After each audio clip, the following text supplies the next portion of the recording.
It is with the greatest risk that I commit this record in hopes that the archiver will listen, should she ever find this. I'm using the archiver's recorder to make this log. It was damaged, but somehow it still works. I had to abandon my position. They found out I helped the archiver and her friends to escape, and now they are looking for me.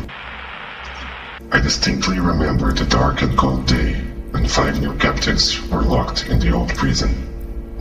The Crow Demon, the Twin Hounds, the Jewel of Emotions, and of course, the Archiver.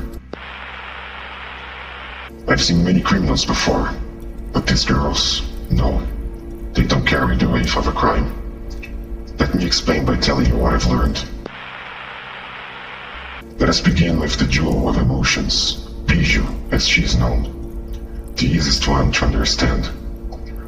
After getting used to her uniqueness, I quickly noticed something quite peculiar. She is like a cheeky brat, a jokester, if you will.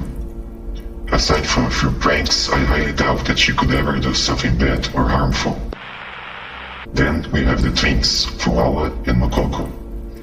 At first, to be honest, I was quite hesitant about being in a prison cell with 2 demon dogs, but they surprised me with their playful personalities and the noble goal of protecting their followers' smiles. Too precious to be guilty of any crimes. Next is the Crow Demon, Nerissa Ravencroft. Whilst intimidating at first glance, she was quite friendly and funny, a cultured woman indeed. Her beautiful voice was very distinguished, almost like a siren in front of me. She complains a lot about her lost horn. I knew the whereabouts of her horn, but didn't feel like it was a good idea to tell her. At least not right now.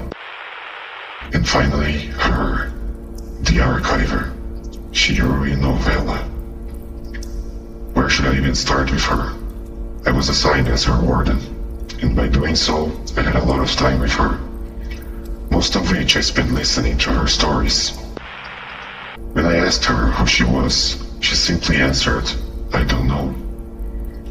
She doesn't seem to remember her past. Not a single thing about who she was, and how the Archiver came to be. Aside from that, I didn't find anything too suspicious about her.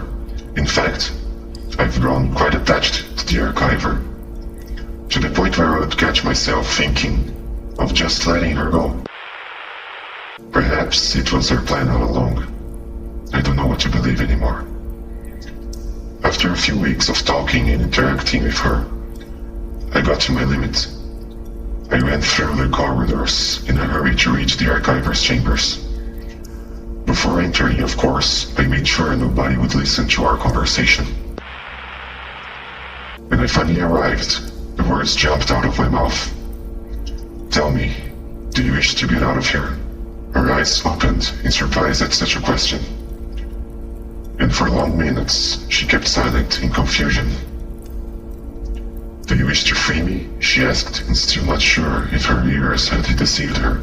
I looked in her gem-like eyes and answered, "Of course, I can't just let you walk away freely. But I can make those chains weaker so it would be easier for you to break them. I can also facilitate your friend's breach by rearranging the soldiers so you guys can escape, using the portal in the deepest hall of this fortress.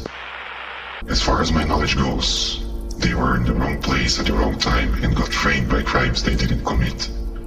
Maybe my own guilt was the impulse that made me take such unreasonable actions.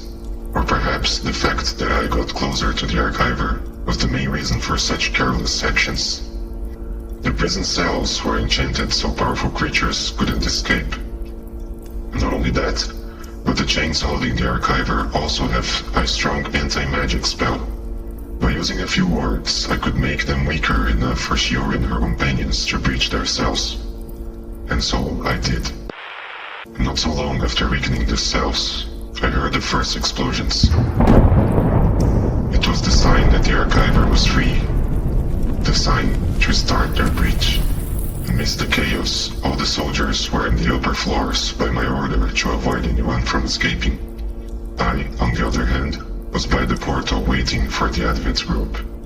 When they arrived, I opened the portal doors, and one by one, they left. Before she ever left though, she gently grabbed my arm and said, "I promise I'll come back to get you." For some reason, those words made me smile. When she was finally gone, I destroyed the portal with an explosive to give them some extra time. It would take some time before the soldiers can fix the gate and pursue them, but it also means that I can't go after the archiver. Legends say that the gate led to a place called Earth, another world, far from here. She promised she'd come back for me, but why would she? I helped her, yes, but aside from that, what reason does she have to find me? I think I miss our conversations. What should I do now? I'm lost and my thoughts are blurry. They are looking for me. I can hear them nearby. I have to go now. I have to find a way to reach the archiver. Dear listener, if you ever find the archiver, tell her that her warden sent his regards. Tell her that I love.